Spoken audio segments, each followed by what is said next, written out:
We, the jury, find as follows as to the defendant in this case.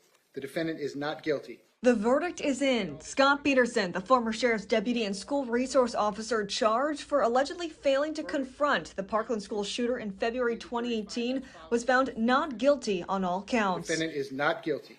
Peterson sobbing, hugging his defense team as the verdict was read. Some of the family members of the victims looking on in the Fort Lauderdale courtroom, shaking their heads. Got my life back.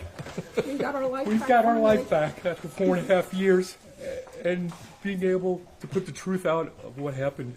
Peterson was charged with 11 counts, including felony child neglect and culpable negligence. If found guilty, he was facing up to 95 years in prison. The mother of 35-year-old teacher Scott Beagle, killed during the shooting, and had this reaction to the verdict. And I do believe he did nothing, and I think that was wrong. You know, he may not have been found legally responsible, but he is morally responsible for my son's death.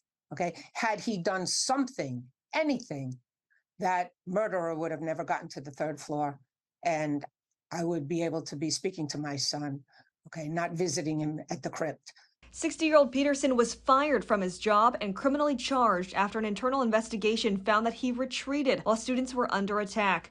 14 students and 3 staff members were killed. Peterson says he hopes he can talk to victims' families. If they need to really know the truth of what occurred, and not only my actions, but what occurred, I'm there for them. I have nothing to say to him whatsoever. I am not going to speak to him and absolve him of his moral guilt. No way. Peterson is the first law enforcement officer ever to be charged for failing to act during a school shooting. Peterson's defense arguing he didn't hear the gunshots. Jacqueline Lee, ABC News, New York.